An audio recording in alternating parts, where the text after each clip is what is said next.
She used to sleep in train stations, holding her son tight so the cold wouldn't kill him. Each night felt endless. The floor was her bed, her tears were her pillow, and her only blanket was her child's tiny body pressed against hers. She had lost everything. Her home, her job, her family, even her sense of safety. The city didn't notice her anymore. People walked by without even turning their heads. To them, she was invisible. Just another ghost in the noise of the world. But what they couldn't see was the storm inside her heart.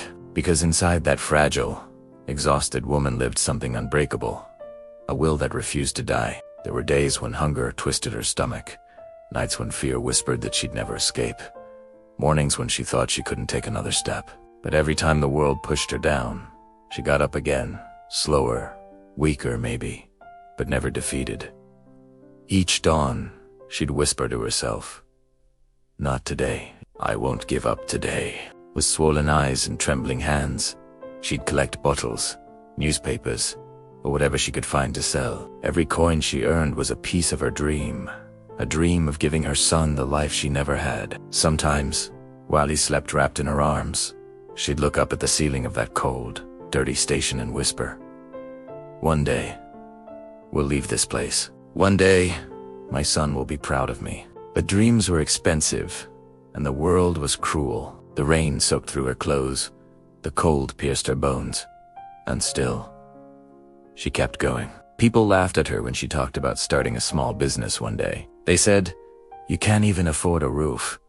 How will you build a future?" But she didn't listen, because she knew you don't need money to start.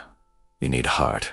Every failure, every tear, every sleepless night was shaping something inside her, a power that only pain can create. One night, as the trains echoed through the empty station, she sat in silence, holding her child. She thought about all the times she had been told no, all the doors slammed in her face, all the people who said she'd never be anything, and she made a promise. "If I have to start from nothing, then nothing will stop me." That was the night everything changed. She started small, washing dishes in a cafe, cleaning floors, collecting recyclables, selling secondhand clothes in the streets. Her hands were bleeding, her back hurt, but her soul burned brighter than ever. She would smile when people mocked her, because deep inside, she knew something they didn't. The storm that breaks others was building her. She didn't know how, or when, or where, but she believed that someday, the same world that ignored her would have to look up and see her rise. That's where her journey truly begins. Not in luxury, not in success, but in the silence of a cold station, where a mother with nothing left to lose decided to fight for everything. There are moments when life stops being life and becomes survival. For her, that moment came the night the storm flooded the city. The trains had stopped running. The wind howled through the station. The floor was covered in water, and her little boy was shivering in her arms. She pressed him close, whispering, "It's okay, my love. Mommy's here." But deep down, she was terrified. Not of the storm outside, but of the one inside her heart. She had nothing left. Her shoes were torn, her clothes soaked, her hands raw from work. She was tired of fighting battles no one saw. But that night, under that brutal rain, she realized something.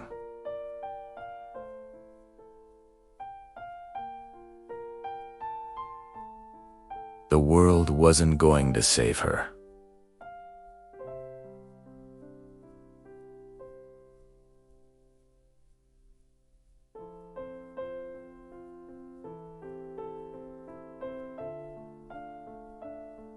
No one was coming, no miracle, no rescue, no helping hand.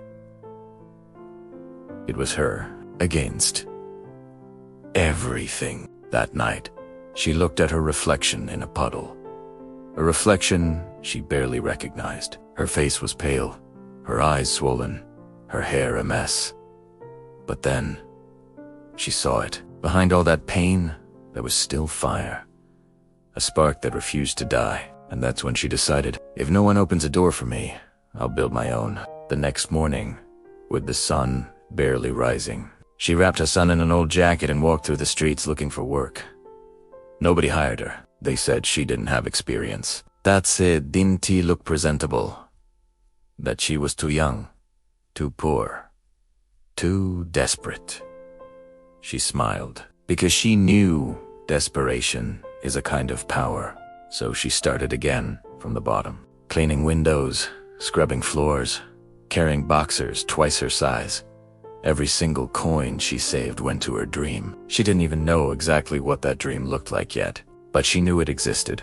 At night, after long shifts, she'd sit under a streetlight reading old magazines she found in the trash. Articles about business, about women who built something out of nothing. She didn't understand all the words, but she understood the message. They were just like me once, and that thought kept her alive. Weeks passed, then months. Her hands grew stronger, her mind sharper, her eyes brighter. She began selling small things on the street. Handmade bracelets, old clothes, anything she could find and fix. She watched people. She studied what they bought, how they spoke, how they trusted or doubted. She wasn't just surviving anymore. She was learning, but life, once again, wasn't done testing her. One afternoon, while she sold her things outside a cafe, a group of women laughed at her. They pointed at her torn shoes, her dirty apron, her accent. One of them said, "You really think you can be a businesswoman dressed like that?" She froze. For a second, the old pain tried to return, the shame, the anger, the fear. But then, smiled. She looked at them and simply said, "You'll remember this face one day." And she walked away. That night, as her son slept beside her in a small room she could finally rent, she cried again. But this time, they weren't tears of defeat. They were tears of awakening, because she realized something powerful. They laughed because they didn't believe she could. She cried because she knew she would. From that moment, her hustle became unstoppable. She woke up before sunrise, worked until her body couldn't move, learned how to budget, how to sell, how to speak with confidence. Every word of rejection became fuel. Every door that closed became motivation to build her own. She started saving enough to buy her first sewing machine. Old, rusty, secondhand. But to her, it was treasure. With it, she made her first pieces. Clothes stitched with trembling hands and stitched with love. She'd walk door to door, trying to sell them, facing rejection after rejection. But one day, one woman sighed. Yes. That small yes changed everything. People started noticing her. Her designs were unique, simple, but filled with heart. She didn't just sell clothes. She sold stories of survival, and people could feel it. Soon, she was making enough to move out of that tiny room and rent a small shop. It wasn't much, just a few meters wide, with cracked walls and a broken window. But to her, it was a palace. She painted it herself. She placed a little sign at the front that read, "From hope, we build." And that became her philosophy. Because by now, she understood life doesn't reward the strongest, or the smartest, or the richest. It rewards the ones who refuse to quit.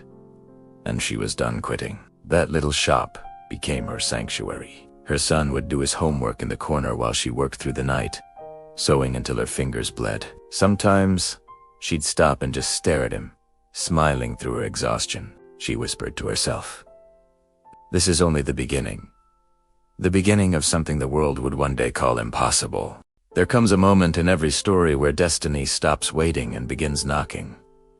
For her, it came quietly. No trumpets, no applause. Just the sound of her son laughing inside their tiny shop, and the smell of fabric, sweat, and hope. Her brand, that tiny seed she once planted on the cold floors of a train station, was starting to grow. Word spread fast.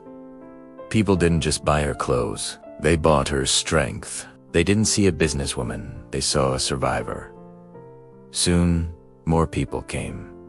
More orders. More pressure. She barely slept. But every time she thought she couldn't take it anymore, she remembered those freezing nights in the station. The sound of trains passing above her head, the echo of her son's heartbeat against her chest, and she whispered to herself, You've come too far to stop now."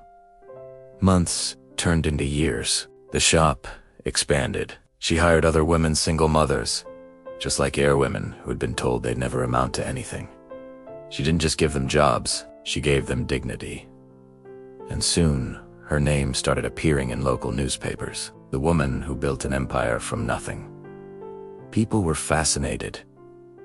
Reporters wanted interviews. Magazines wanted photos. But when they asked her, "How did you do it?" she simply said, "Because failure stopped being an option." But success, as it always does, came with its own storms. One night, a fire broke out in her workshop. Flames swallowed everything. Fabrics, machines, memories. In minutes, everything she had built for years turned into ashes. She stood outside, holding her son, watching the fire consume her dream. And for a second, she wanted to give up. Her knees hit the ground. The smell of smoke mixed with tears. Her employees surrounded her, women she had helped. They looked at her, waiting, desperate, terrified. And then, through the chaos, through the sirens and the smoke, she stood up, her voice trembling. She said, "We've lost everything before, and we'll build it again, this time even bigger." Those words, those 7 words, became legend. The next morning, photos of the fire were everywhere, but so was her story.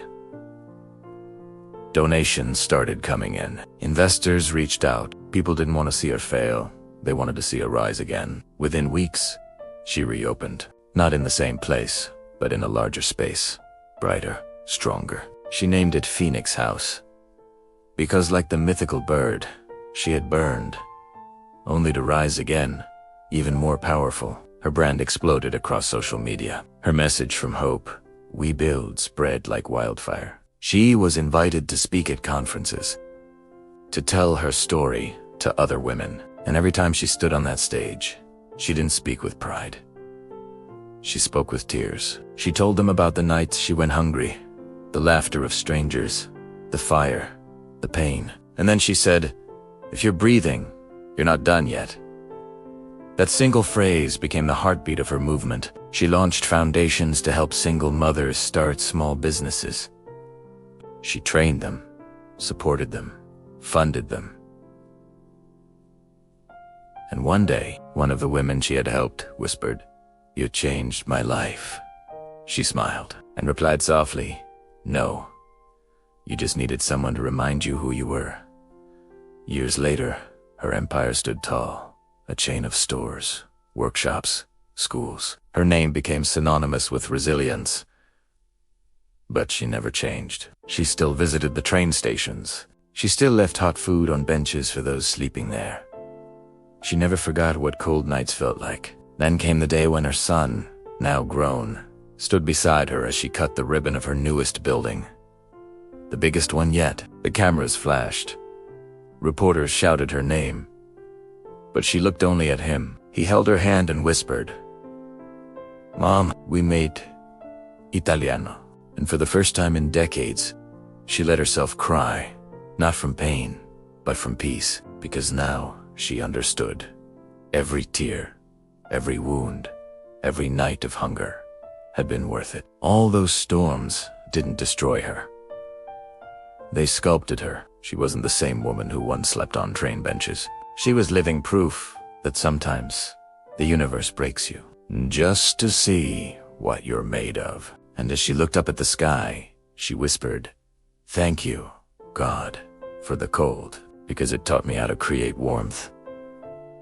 The screen fades to black. Her voice echoes one last time. "You don't need a miracle. You just need a reason not to quit." The music swells, a mix of strings and slow piano, the kind that makes your chest tighten and your eyes burn. Images of her journey flash by. The cold nights, the fire, the rebirth, the laughter, the empire. And in that final moment, the message lands like thunder.